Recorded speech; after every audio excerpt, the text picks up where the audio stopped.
Kajian ilmiah.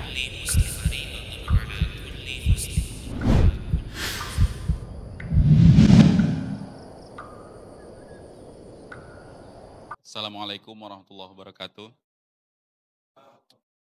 Alhamdulillahirrabbilalamin wassalatu wassalamu ala rasulillah ma ba'du. Ini live ya Om? Live. Para pemirsa Rosyad TV juga kaum muslimin yang ada di Masjid Al-Muwahhidin. Kita ketemu di kajian Makarim dan berkolaborasi dengan KPMI Korwil Medan. Insyaallah ini pertemuannya mungkin akan kita buat sebulan sekali bersama Ustadz Permana Fizullah Ta'ala, yang nanti kita skemakan insyaallah kajiannya tematik dulu dan akan berkaitan dengan pernikahan atau pranikah. Makanya ini diangkat judul awalnya ini ada nyinggung-jinggungnya dengan kesuksesan karena kolaborasi dengan KPMI gitu ya Bang Ridwan. Tapi Bang Ridwan suksesnya sebelum nikah ya.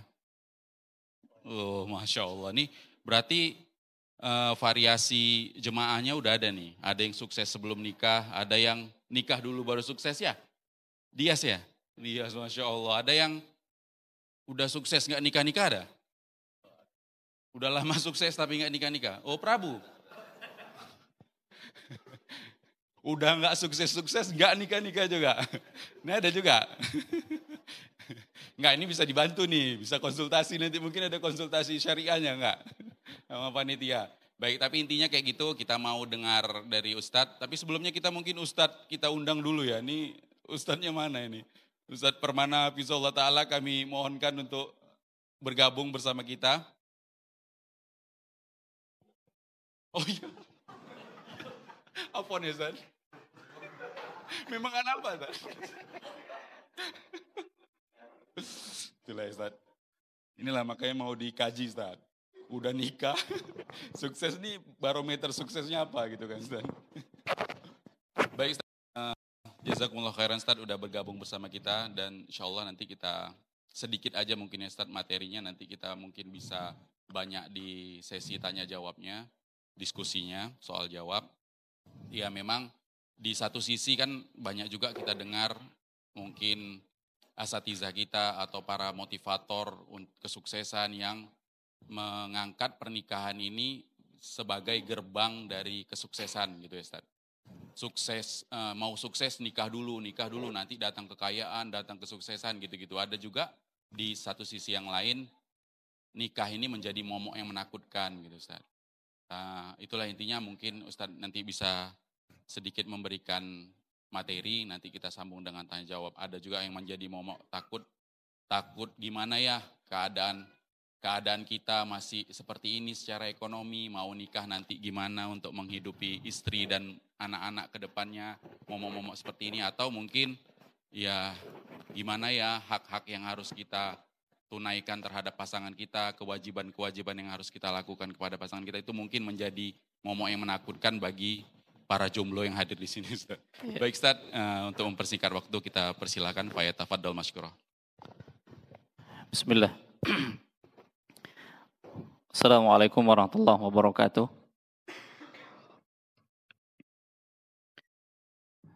Alhamdulillah rabbil alamin. Wa bihi nasta'in ala umuri dunya waddin. Wassalatu wassalamu ala asyrafil anbiya'i wal mursalin Sayyidina Muhammadin wa ala alihi wa ashabihi wa man tabi'ahum bi ihsanin ila yaumiddin wa ba'du. Alhamdulillah, segala puji hanya milik Allah Rabb semesta alam yang telah menjadikan segala sesuatunya berpasang-pasangan. Wa min kulli syai'in khalaqna zawjain la'allakum tadhakkarun. Allah Subhanahu wa taala mengatakan bahwasanya semua yang Allah ciptakan itu berpasang-pasangan. Ada malam, ada siang. Ada bulan, ada bintang, ada gelap, ada terang. Ada jahat, ada baik. Ada tauhid, ada syirik. Ada sunnah, ada bid'ah. dan ada laki-laki dan perempuan. Yang Allah Subhanahu wa taala mengatakan la'allakum tadhakkarun, agar kalian mengingat kebesaran Allah Subhanahu wa taala. Inilah karunia yang Allah Subhanahu wa taala berikan kepada kita semua, sehingga Allah Subhanahu wa taala dengan kasih sayangnya, dengan kelembutannya, Maha mengetahuinya, Allah jadikan semuanya berpasang-pasangan. Dan laki-laki membutuhkan wanita, wanita membutuhkan laki-laki. Dialah Allah Subhanahu wa taala sang pencipta Al-Mudabbir yang mengatur segala sesuatunya. Salawat dan salam semoga tercurah kepada Nabi kita Muhammad sallallahu alaihi wasallam yang mengajarkan kepada kita bagaimana seorang pemuda itu bisa melakukan ketaatan kepada Allah Subhanahu wa taala, bisa memperoleh pahala yang banyak dengan proses pernikahan kalau dia mampu. Karenanya Nabi kita sallallahu alaihi wasallam mengatakan, "Ya ma'syaras syabab," wahai para pemuda. Dan ini ditujukan kepada para pemuda. Yang pemuda itu dijelaskan oleh para ulama usianya dari baligh sampai 40 tahun. Dari baligh sampai 40 tahun. Jadi Nabi SAW memanggil para pemuda untuk apa? Untuk menikah. Ya. Man istata'a minkumul ba'a falyatazawwaj. Kalau kalian sudah memiliki kemampuan, maka menikahlah. Jadi pada saat Nabi kita SAW memerintahkan kepada para pemuda untuk menikah, tentunya ada aturan. Ada aturan yang harus dipenuhi oleh para pemuda itu. Dan aturan itu kembali kepada Al-Quran dan Sunnah Rasulullah SAW. Kalau dia sudah memiliki kemampuan, kata Nabi SAW, falyatazawwaj, hendaklah dia menikah. Kemampuan dari sisi finansialnya, dia punya pekerjaan, ya dia punya penghasilan, dan dia bisa mendatangi ya, istrinya, artinya dia punya kemampuan untuk hubungan biologis. Dan inilah penjelasan di antara penjelasan dari ba'ah tadi, kemampuan tadi. Kalau dia sudah mampu itu, maka hendaknya dia menikah. Maka Nabi kita SAW melarang umatnya untuk membujang. Suatu ketika ada 3 orang yang mendatangi istri Rasulullah SAW. Yang mereka ini bertanya tentang ibadah Nabi di dalam rumah itu gimana. Sehingga setelah disampaikan begini dan begitu, akhirnya satu di antara mereka mengatakan, saya akan sholat dan tidak akan tidur. Sepanjang malam dia akan sholat. Yang lain mengatakan, saya akan berpuasa dan tidak akan berbuka. Dan yang lain mengatakan, saya tidak akan menikah. Karena mereka menganggap Nabi saja yang sudah maksum. Ibadahnya seperti itu. Logikanya kita yang gak maksum ini harus lebih dari Nabi. Itu kan logika, cara berpikir yang pada akhirnya ini salah. Nabi SAW menyalahkan sampai pada akhirnya Nabi menyampaikan di hadapan manusia, ya, ada apa suatu kaum yang mengatakan ini dan itu sementara aku adalah orang yang paling takut kepada Allah di antara kalian. Aku saja sholat malam kemudian tidur, berpuasa kemudian berbuka, dan aku menikahi wanita-wanita. Dan barang siapa yang benci terhadap sunnahku, maka dia bukan golonganku. Jamaah yang dimuliakan oleh Allah, Nabi sudah mengatur semuanya di dalam hadis-hadisnya. Tinggal lagi bagaimana kita. Berbicara tentang pernikahan, ya berbicara tentang pernikahan, Allah Subhanahu wa taala mengatakan di dalam surat Ar-Rum ayat yang ke-21. Wa min ayatihi an khalaqalakum min anfusikum azwaja litaskunu ilaiha. Dan di antara tanda-tanda kebesaran Allah Subhanahu wa taala yang menunjukkan akan kebesaran Allah Subhanahu wa taala, Allah jadikan untuk kita pasangan dari jenis kita sendiri. Ya, Allah jadikan pasangan kita itu dari jenis kita, dan dari jenis kita itu maksudnya lawan jenis. Ketika kita mendapatkan pasangan dari lawan jenis kita, Allah Subhanahu wa taala mengatakan litaskunu ilaiha, agar kalian merasa tenang kepadanya. Jadi kalau keluar dari fitrah yang Allah Subhanahu wa taala ciptakan, yang dilakukan oleh sebagian yang orang lari dari fitrah yang Allah Subhanahu wa taala ciptakan sehingga suka sesama jenis, litaskunu ilaiha, enggak akan mereka dapatkan. Ya, tidak akan mereka dapatkan. Jadi kalau berbicara tentang bagaimana pernikahan yang sukses itu, pernikahan yang memang sudah ada ketentuannya di dalam syariat, laki-laki dengan perempuan, perempuan dengan laki-laki. Supaya apa? Supaya litaskunu ilaiha, dia dapatkan. Dia merasa tenang. Maka lihat Nabi Adam alaihissalam ketika beliau berada sendiri di dalam surga. Lalu Allah Subhanahu wa taala mengetahui ada sesuatu yang kurang. Sehingga Allah Subhanahu wa taala ciptakan istri beliau dari tulang rusuk yang paling bengkok. Ketika beliau melihat di sana ada istrinya yaitu Hawa, maka tenanglah Nabi Adam. Artinya apa? Ini lawan jenis. Sehingga ketenangan itu didapatkan ketika dia menikah dengan lawan jenisnya. Demikian jemaah yang dimuliakan oleh Allah. Jadi ketika dia sudah ada kecondongan terhadap lawan jenisnya, maka menikahlah. Lalu bagaimana dengan cinta, bagaimana dengan kasih sayang, maka itu berjalannya waktu Allah yang kasih. Karena tidak ada orang yang menikah di awal pernikahannya sesuai dengan ketentuan syariat kecuali apa? Hanya kecondongan. Adapun cinta dan kasih sayang itu setelah menikah. Itu setelah menikah. Ikhwani fiddin hadani Allahu wa iyyakum jami'an. Ya, wa ja'ala bainakum mawaddata wa rahmah, dan kami jadikan di antara mereka rasa kasih dan sayang. Setelah kapan? Setelah berumah tangga. Kapan itu? Bisa sebulan, bisa 2 bulan, bisa setahun, bisa 2 tahun, bisa setelah dia memiliki banyak anak. Seperti itu dia ikhwani fiddin hadani Allah wa iyyakum jami'an. Lalu gimana cara meraihnya? Inilah yang akan kita bicarakan. Ya, nikah dulu baru sukses. Jadi agak-agak jangan semua dulu disebutkan. Jadi kalau semua nanti disebutkan, nggak datang lagi nanti. Iya, demikian. Ya, ini sebagai pembuka. Ya, ini sebagai pembuka bahwasanya ternyata pernikahan itu memang sesuatu yang memang Allah syariatkan. Dan ketika tidak ada keinginan saya nggak mau menikah, saya tidak mau menikah. Alasannya kenapa? Oh, Imam Nawawi kan nggak menikah. Ya, beliau seorang ulama tapi nggak menikah. Perlu diketahui jamaah, Imam Nawawi itu mendedikasi usianya itu untuk ilmu semuanya. Lalu kalau seandainya kita katakan saya nggak mau menikah sebagaimana Imam Nawawi tidak menikah, pertanyaannya, sudah berapa kitab yang sudah ditulis? Itu masalahnya. Apakah habis waktunya untuk menulis kitab-kitab sehingga pada akhirnya nggak ada memikirkan lagi untuk menikah? Kalau ternyata kondisinya seperti yang disebutkan tadi, yang dia habiskan waktunya untuk ilmu, untuk berdakwah, untuk menulis, mungkin kemungkinan yang lain. Tapi masalahnya habis waktunya nih ngisi TTS saja. Ah, ini masalah ini.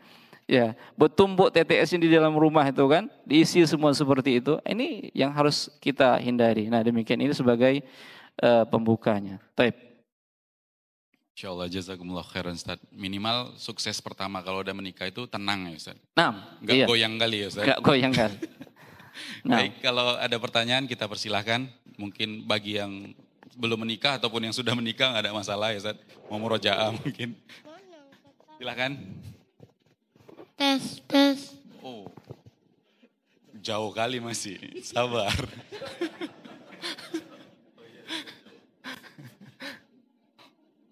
Ayo. Ini masih malu-malu kayaknya Ustaz. Ya masih perdana. Ya masih perdana. Masih perdana ya. Ada? Iya, yang udah pegang mic langsung nggak apa-apa.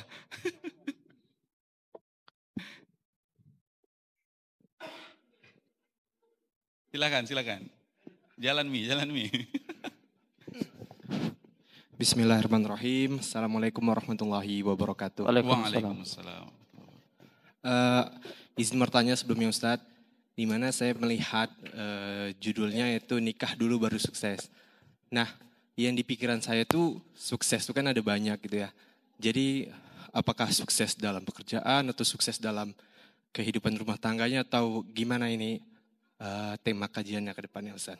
Baik. Syukran jazakallah khair. Nah, panitia mengambil judul nikah dulu baru sukses. Sukses yang mana ini? Ikhwani fiddin hadani Allah wa iyyakum jami'an. Sukses yang diinginkan di sini adalah sukses dunia dan akhirat. Semuanya menginginkan. Kalau hanya sebatas sukses di dunia saja, untuk apa? Karena berbicara tentang dunia, ikhwani fiddin hadani Allah wa iyyakum jami'an, hanya sebatas dunia saja. Hanya sebatas dunia, ini bukan jadi standar. Karena berapa banyak orang-orang yang tidak menikah, tapi dia sukses. Bahkan di antara orang-orang kafir, dia nggak memikirkan lagi menikah. Sampai pada akhirnya, dia tidak lagi menginginkan yang namanya pasangan. Pernah kita temukan. Ya pernah kita temukan. Dia katakan, saya nggak butuh nikah lagi. Ini seorang wanita. Seorang wanita muslimah. Ya, profesinya sebagai tour guide. Dia nggak membutuhkan lagi karena kehidupannya sudah nyaman, dia mendapatkan dunia dan seterusnya. Nah, apakah yang seperti ini dikatakan standar sukses? Dunia itu bukan jadi standar. Ya, dunia itu bukan menjadi standar karena berbicara tentang dunia, Allah kasih bagi siapa yang dikehendaki oleh Allah, baik muslim maupun kafir. Tapi yang kita inginkan lebih dari itu.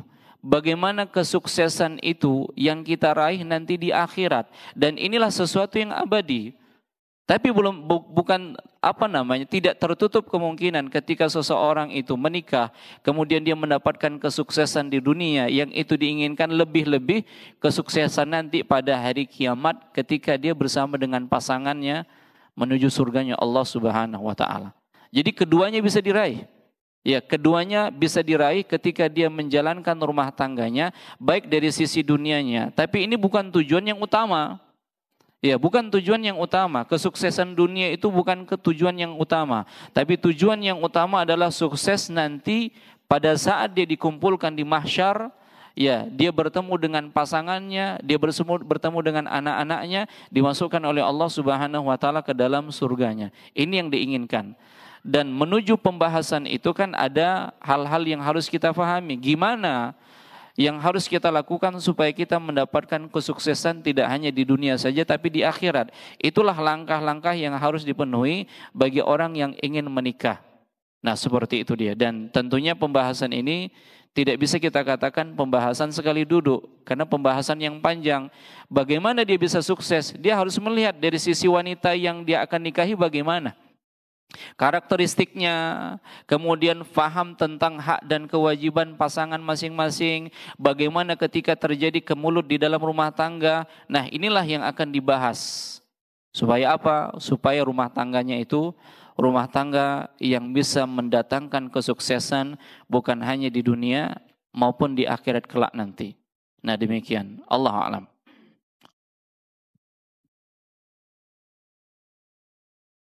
Khairan Ustaz atas jawabannya. Masih ada? Silakan. Tep, silakan. Cek. Yang megang mic atau yang angkat tangan duluan nih? Ini yang di depan yang angkat tangan. Yang mana mana Ustaz? duluan nih, Bang? Dipilih Ustaz. Ya boleh yang megang mic dari tadi memang megang mic ya. Ya, silakan. Ya, bismillah. Assalamualaikum warahmatullahi wabarakatuh. Ustaz. Waalaikumsalam. Assalamualaikum Ustaz.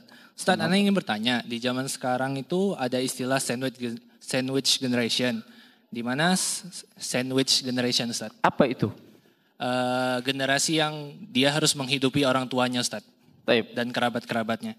Nah, bagaimana tips dari Ustaz agar para sandwich generation ini bisa lanjut ke jenjang pernikahan, Ustaz?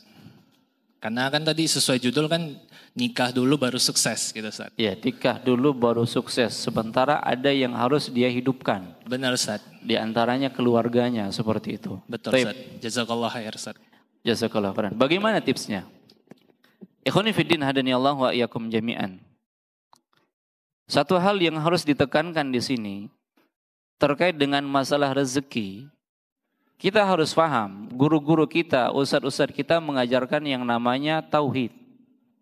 Tauhid itu ada 3. Ya, tauhid itu ada 3, ada tauhid rububiyah, kemudian ada tauhid uluhiyah, kemudian ada tauhid al-asma wa sifat.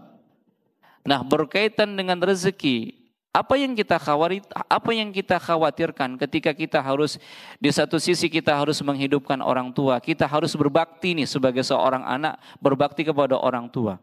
Yang orang tua mungkin sudah sepuh, sudah tidak bisa bekerja lagi dan seterusnya.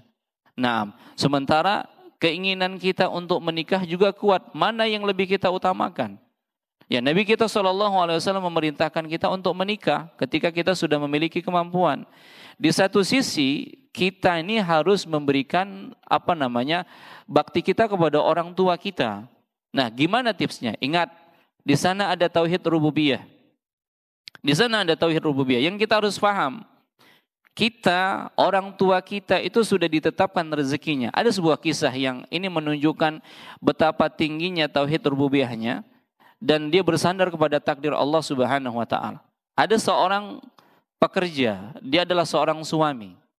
Ini jadi pelajaran. Seorang suami yang dia punya istri, punya anak dan punya orang tua dalam satu rumah. Dalam satu rumah ini. Nah, istrinya dalam kondisi hamil dan orang tuanya tidak ada yang bisa memberikan kehidupan kecuali dia. Artinya dialah tanggung jawabnya, tulang punggungnya dalam satu rumah. Ya, dalam satu rumah. Nah, ini juga harus ada ilmu yang harus dibahas. Karena terkadang ketika bersatunya orang tua kita dengan istri kita, ini sering terjadi masalah. Ya, makanya terkadang orang tua itu, ibu condongnya itu kalau pengen tinggal dia pengen tinggal dengan anak perempuannya. Dia nggak mau tinggal dengan anak laki-lakinya. Kenapa? Karena dia akan berhadapan dengan istrinya yang sama-sama perempuan dan sama-sama pengen mencari hati suami dan anaknya, kan seperti itu. Dan kalau ternyata dia tidak memiliki ilmu dalam masalah ini, maka akan terjadi kes antara si istri dengan mertuanya. Nah, ini juga butuh ilmu supaya apa? Supaya sukses. Nah, kita tidak berbicara tentang itu. Terkait dengan rezeki tadi. Jadi suatu ketika si pekerja ini bolos dalam pekerjaannya. Dia tidak masuk di dalam pekerjaannya. Sampai pada akhirnya atasannya berpikir, gimana caranya supaya dia rajin. Akhirnya pada saat dia mendapatkan gaji, maka dia mendapatkan bonus. Supaya dengan bonus itu dia semangat bekerja. Ada yang berpikir seperti itu. Ya, boleh jadi dengan diberikan bonus dia akan semangat bekerja. Taib. Kemudian ternyata bulan kedua dia bolos lagi 1 hari. Nah, sampai pada akhirnya ya manajernya atau atasannya marah. Kenapa seperti ini? Ya, yang dia sudah mendapatkan bonus, ternyata pada bulan berikutnya dia mangkir juga 1 hari. Nah, pada saat dia mendapatkan gaji tambahan karena diberikan bonus, dia hanya mengatakan jazakallah khairan. Dia nggak bertanya ini. Dia nggak bertanya bonus ini kenapa. Ya, dan pada saat bulan kedua, kemudian si manajer tadi mengatakan kalau gitu gajinya dikurangi lagi. Nah, pada saat dikurangi lagi dia mendapatkannya, dia nggak bertanya kenapa dikurangi lagi. Dia hanya mengatakan jazakallah khairan. Nah, itulah hak dia. Dan sampai pada akhirnya si manajernya pun berpikir, kenapa orang ini tidak mengatakan ketika ditambah dan ketika dikurangi? Akhirnya dia bertanya, ya wahai fulan, kenapa pada saat aku menambah ya gajimu, menambah bonusmu, engkau tidak bertanya kenapa ditambah? Ya, karena pada dasarnya aku tambah itu karena engkau bolos 1 hari supaya engkau semangat bekerja. Ya, supaya engkau bersemangat bekerja. Tapi kenapa ketika engkau ditambahkan bonusnya, gajinya, di bulan ini engkau mangkir lagi 1 hari? Makanya aku potong gajimu. Kemudian si pekerja ini mengatakan, oh kalau itu sebabnya. Adapun ya bulan yang lalu ketika engkau memberikan tambahan bonus kepadaku, yang aku tidak hadir 1 hari, dan aku faham, di saat aku tidak hadir 1 hari itu, istriku melahirkan. Dan aku tahu tambahan ini adalah rezeki untuk anakku. Dan pada saat bulan ini aku mangkir 1 hari dan engkau potong gajiku, aku tahu karena di saat aku tidak hadir ibuku meninggal dunia. Artinya rezekinya sudah habis. Nah, demikian. Jadi konsep yang harus kita pahami, gak ada masalah kita terus memberikan perhatian bakti kita kepada orang tua. Karena yang namanya anak laki-laki itu baktinya gak putus. Dan boleh jadi ketika dia menambah tanggung jawab yaitu seorang istri dan dia mendapatkan keridhaan dari ibunya. Inilah yang menjadikan dia sukses. Karena Allah Subhanahu wa taala tetap memberikan rezeki. Ibunya ada rezeki, dia ada rezekinya, dan si istrinya nanti juga ada rezeki. Masing-masing itu menikmati rezekinya masing-masing. Istri tidak mengambil rezekinya suami, dan si ibu tidak mengambil rezekinya si anak. Masing-masing sudah diberikan rezeki oleh Allah Subhanahu wa taala. Lagi-lagi ini konsep tauhid rububiyah. Yang kalau kita faham, kita belajar tauhid rububiyah, ketika kita memahaminya, konsep ini dengan benar, maka kita berjalan di muka bumi ini dengan rezeki Allah Subhanahu wa taala lapang, enggak ada masalah. Karena enggak ada yang mengambil rezeki masing-masing, karena masing-masing sudah diberikan rezeki oleh Allah Subhanahu wa taala. Itu konsepnya. Jadi bagaimana kiatnya fahami tauhid rububiyah dan memahami rukun iman yang keenam, yaitu beriman kepada takdir Allah Subhanahu wa taala. Taib, Allah a'lam. Ya, silakan Prabu. Waalaikumsalam warahmatullahi wabarakatuh. Apakah hal yang wajar ketika seseorang ingin menikah, kemudian dia terus diberi ujian dan berbagai macam ujian? Apakah itu wajar, Ustaz? Gimana? Apakah wajar ketika seseorang yang hendak ingin menikah, kemudian ia diberi ujian, berbagai macam ujian? Dia menghadapi berbagai macam ujian. Kemudian apabila ia sabar, apakah itu termasuk menggugurkan dosanya, Ustaz? Jazakallahu khair, Ustaz. Taib. Berbicara tentang ujian dalam pernikahan nih. Ujian dalam pernikahan. Kok sulit kali melunakkan hati akhwat ini misalnya, kan seperti itu. Jadi pada akhirnya ujian bertubi-tubi dari calon mertuanya, mungkin dari saudara-saudara kandungnya, atau dari yang lainnya. Ingat, itu sudah sinyal sebenarnya. Ya, pada saat kita memilih, ini kita nggak berbicara tentang ujiannya ya. Pada saat kita memilih, kemudian ketika kita sudah menambatkan hati kita, ada kecondongan hati kita kepada salah seorang akhwat misalnya. Nah ternyata dalam prosesnya ini sulit. Ya, terjadi keraguan-raguan dalam diri kita. Ketika terjadi keraguan-raguan dalam diri kita, prinsip yang harus kita lakukan apa? Pendekatan kepada Allah. Bagaimana istikharah? Dua hal yang harus dilakukan. Yang kalau seandainya dua hal ini dilakukan oleh seorang hamba, dia nggak akan kecewa. Apa dia? Yang pertama musyawarah, yang kedua istikharah. Mana dahulu yang didahulukan nggak ada masalah. Mau dia istikharah terlebih dahulu atau dia mau musyawarah terlebih dahulu nggak ada masalah. Ya tidak ada masalah. Sama seperti yang dilakukan oleh Ibnu Zubair. Ibnu Zubair ketika pada saat Ka'bah dihancurkan, ya roboh ini Ka'bah hancur. Ya, kemudian beliau mengumpulkan para sahabat. Apa yang harus dilakukan? Dihancurkan semuanya, bangun dari awal atau cukup diperbaiki saja. Sehingga beliau mengumpulkan para sahabatnya pada saat itu dari kalangan tabi'in tentunya. Nah kemudian mereka mengatakan, ya cukuplah diperbaiki saja, ya sudah selesai. Maka Ibnu Zubair mengatakan, gimana kalau seandainya ini terjadi pada rumah kalian? Apakah kalian hanya sebatas menambal saja atau membangunnya dari awal? Ini rumah Allah. Ya, kalau begitu aku akan istikharah 3 hari. Akhirnya dilakukan istikharah setelah musyawarah, dan di dalam istikharah itu beliau mengambil keputusan, maka keputusannya apa? Beliau bangun dari awal.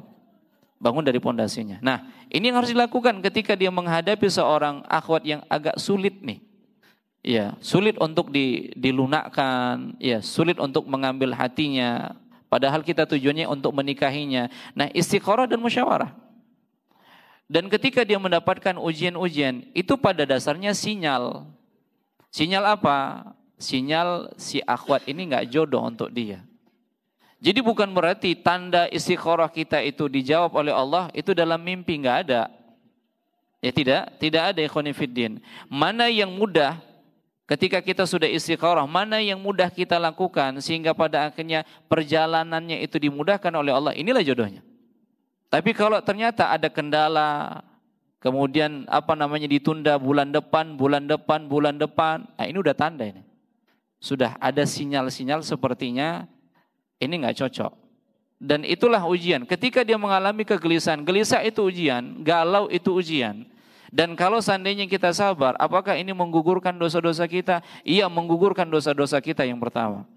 Yang kedua, kalau kita sabar, Allah Subhanahu wa taala ingin menjadikan pasangan kita itu boleh jadi lebih baik daripada yang sekarang. Sehingga proses yang kita hadapi ada ujiannya. Karena apa? Karena mencari emas murni itu bukan perkara yang mudah. Ya, bukan perkara yang mudah. Ya, dia harus cari itu. Ya, dia harus cari, kemudian ketika dia sudah dapatkan dia harus ayak lagi. Ya, dia harus bersihkan lagi butiran-butirannya sampai dia dapatkan butiran emas.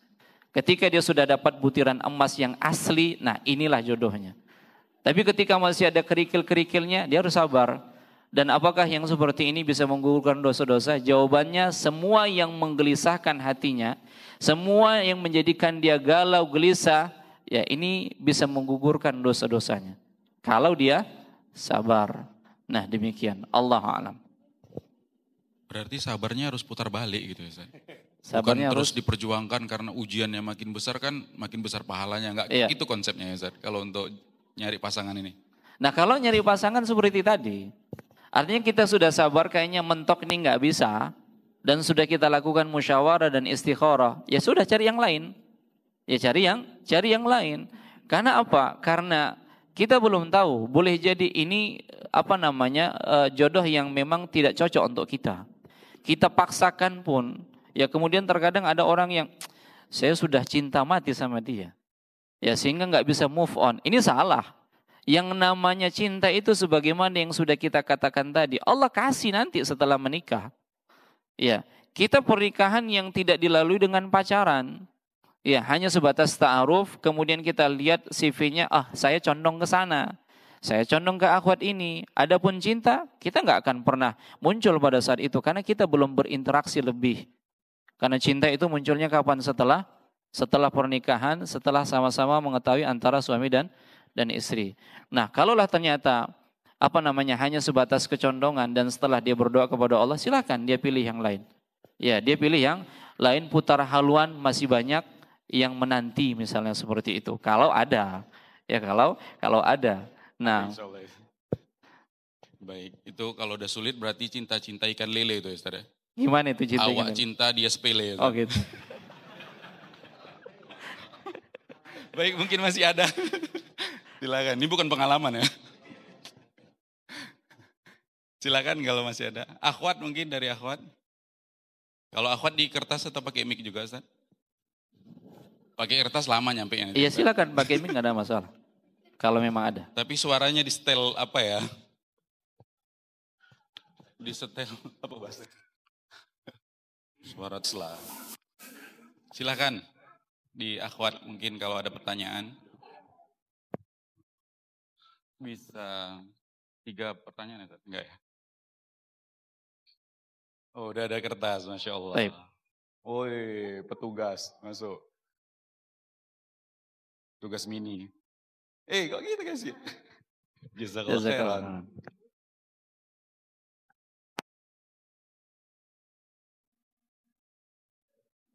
Baik. Bagaimana di zaman sekarang? Banyak yang sudah mengaji, tetapi masih pacaran. Padahal sudah tahu itu tidak boleh, tapi masih menjalankan. Padahal sudah sama-sama mengaji. Ikhwani fiddin hadani Allah wa iyyakum jami'an. Apakah mengaji ini menjadikan standar bahwasanya apa yang dilakukannya sudah benar semua? Kita harus paham ikhwani fiddin. Kalaupun kita sudah mengaji, ada 2 hidayah yang kita cari. Yang pertama namanya hidayatul bayan.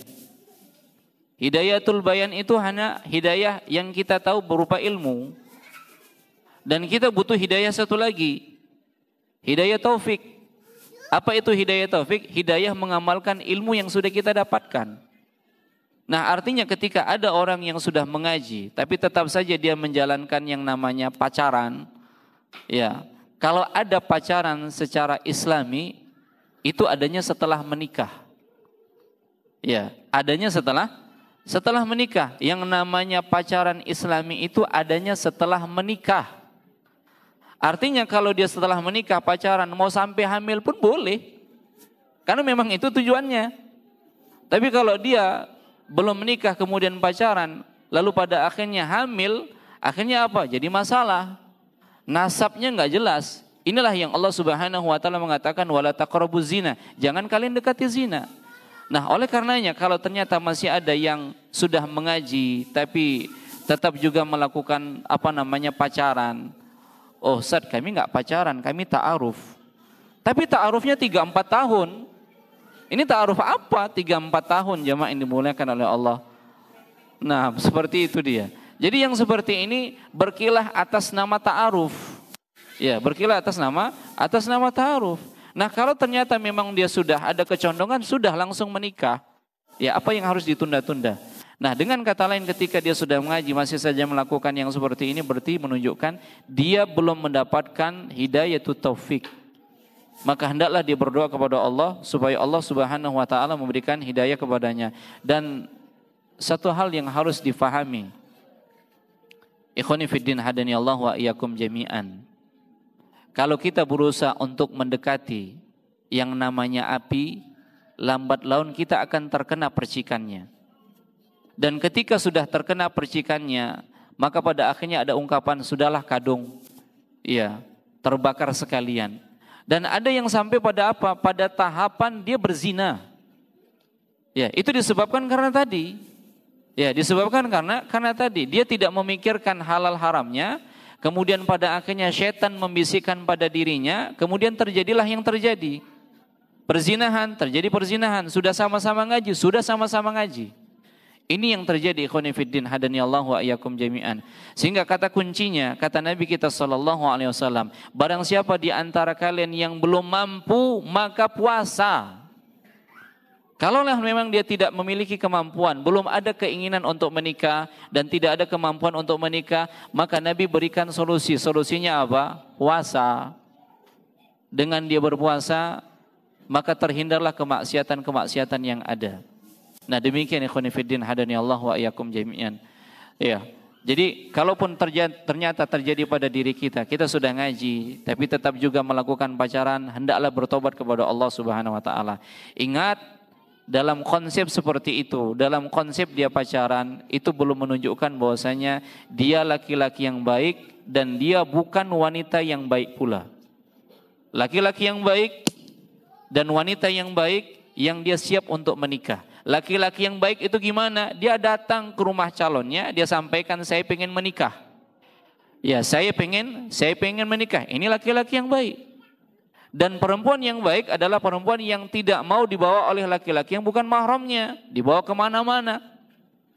Terkadang si ikhwannya datang ke rumahnya, minta izin kepada orang tuanya. Izinnya Pak, bawa anaknya. Oh, nggak ada masalah, asalkan pulang bawa martabak duren, martabak telur gitu.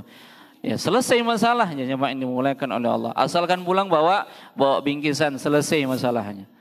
Demikian jemaah yang dimuliakan oleh Allah. Jadi hati-hati dan hendaknya bertakwa kepada Allah Subhanahu wa taala. Assalamualaikum Ustaz. Waalaikumsalam warahmatullahi. Apabila ada seorang ikhwan yang sudah siap dan mampu untuk menikah, tetapi setelah berdiskusi dengan ibunya belum mengizinkan, mana yang sebaiknya didahulukan Ustaz? Barakallahu fiik. Nah, ada ikhwan nih, ya, dia sudah mampu untuk menikah. Tapi tatkala dia diskusi dengan ibunya nggak mengizinkan. Yang harus dia cari tahu, apa alasan ibunya nggak mengizinkan. Kalau ibunya khawatir nanti kalau seandainya dia sudah menikah, dia tidak lagi mau menafkahi ibunya. Jaminkan bahwa kalau seandainya dia sudah menikah, dia tidak akan melupakan ibunya.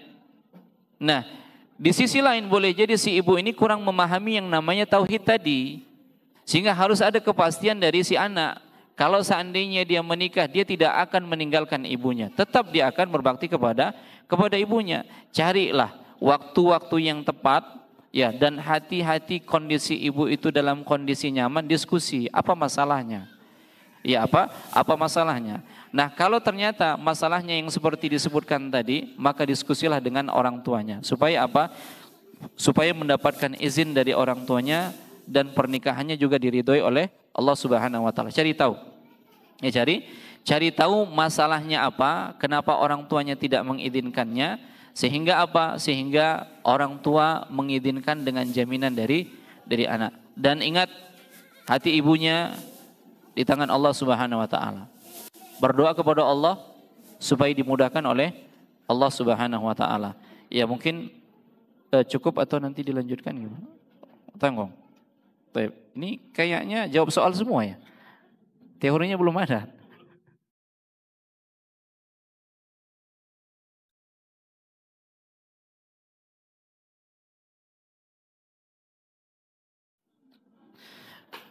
Assalamualaikum Ustaz, waalaikumsalam warahmatullahi wabarakatuh. Afwan Ustaz, bagaimana caranya menyampaikan kepada suami yang mempunyai rasa takut yang berlebihan? Rasa takut yang berlebihan atas hal apa ini? Karena memang ibadah itu dibangun di atas 3 rukun. Yang pertama yang namanya mahabbah, kecintaan. Kemudian yang kedua al-khauf, rasa takut. Kemudian yang ketiga ar-raja, rasa harap. Nah, rasa takut yang berlebihan ini rasa takut yang bagaimana? Ini kembali lagi ke dalam pembahasan tauhid. Rasa takut yang nilainya ibadah hanya rasa takut kepada Allah Subhanahu wa taala. Ada rasa takut yang haram, ada rasa takut yang tabiat, ada rasa takut yang syirik, ada rasa takut yang ibadah. Yang kita diperintahkan rasa takut adalah ibadah. Ya, yang haram bagaimana? Yang haram ketika dia tidak berani menegakkan amar ma'ruf nahi mungkar misalnya. Ketika dia tidak berani mengatakan ini salah seperti itu. Ini sesuatu yang diharamkan. Ada rasa takut yang tabiat. Seperti rasa takut terhadap binatang-binatang buas. Ya, ini rasa takut yang tabiat, enggak ada masalah. Dan ada rasa takut yang jatuh ke dalam kesyirikan. Seperti apa? Takut kepada berhala-berhala, takut kepada hantu-hantu, ya takut kepada jin. Nah, ini bisa menimbulkan kesyirikan. Jadi, ini jenis yang mana? Dan rasa takut yang bagaimana? Nah, seperti itu. Jadi, kalau ternyata munculnya rasa takut yang memang sampai pada akhirnya tidak berani keluar rumah, kemudian tidak berani berinteraksi dan seterusnya, maka yang seperti ini hendaknya dia memperbaiki tauhidnya. Ya, dengan memperbaiki tauhid, maka rasa takut itu bisa di-manage hanya untuk Allah Subhanahu wa taala. Nah, demikian yang bisa kita sampaikan pada kesempatan kali ini. Allahu a'lam. Baik, Masya Allah, jazakumullah khairan Ustaz atas penjelasan, bimbingan dan arahannya. Mungkin di pertemuan kali ini kita cukupkan ya. Insya Allah nanti di pertemuan selanjutnya kita terus akan menjadikan majelis ini atau wadah ini sebagai ikhtiar kita ya Ustaz. Nah. Untuk kita melangkah menikah atau kita yang sudah menikah untuk menjadikan pernikahan itu sukses di dunia, terlebih nanti untuk sukses di akhirat seperti yang Ustaz sampaikan tadi. Mungkin Ustaz sebagai penutup di majelis ini, silakan Ustaz kesimpulan di pertemuan kali ini. Fadhil Ustaz. Nah, sebagai penutup, walaupun pembukanya juga masih sedikit tadi, belum ada dibuka.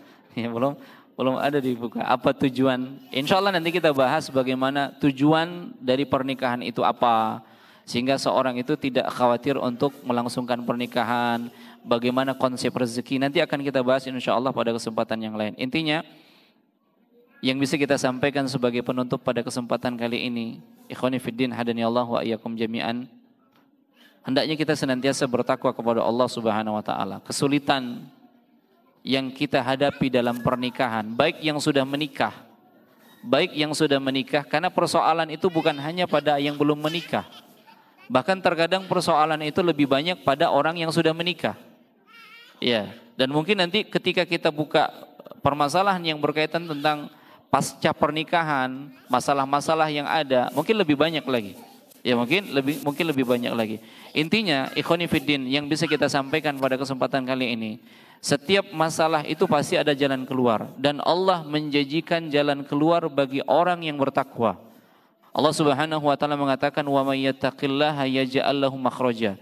Barang siapa yang bertakwa kepada Allah, maka Allah akan memberikan jalan keluar. Maka carilah jalan keluar dengan memperbaiki ketakwaan kita kepada Allah Subhanahu wa taala. Dan di dalam pernikahan juga ada ujiannya. Dan ujian yang kita hadapi itu tidak hanya ujian yang kelihatan, bahkan terkadang ada ujian-ujian yang datang dari musuh kita, yaitu iblis.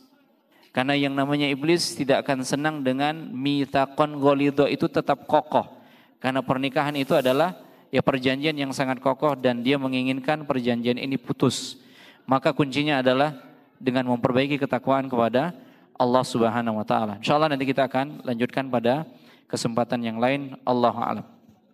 Baik, jazakumullah khairan Ustaz, dan kita ucapkan juga jazakumullah khairan pada para hadirin kaum muslimin yang bergabung bersama kita di kajian ini, para kaula muda kita dan para pemirsa Rosyad TV yang menyaksikan. Jazakumullah khairan, mudah-mudahan kita bisa kembali di Makarim dan KPMI di Nikah Dulu Baru Sukses di pertemuan selanjutnya. Kita tutup pertemuan kita dengan doa kafaratul majelis. Subhanakallahumma wa bihamdika asyhadu an la ilaha illa anta astaghfiruka wa atubu ilaik. Assalamualaikum warahmatullahi wabarakatuh. Waalaikumsalam.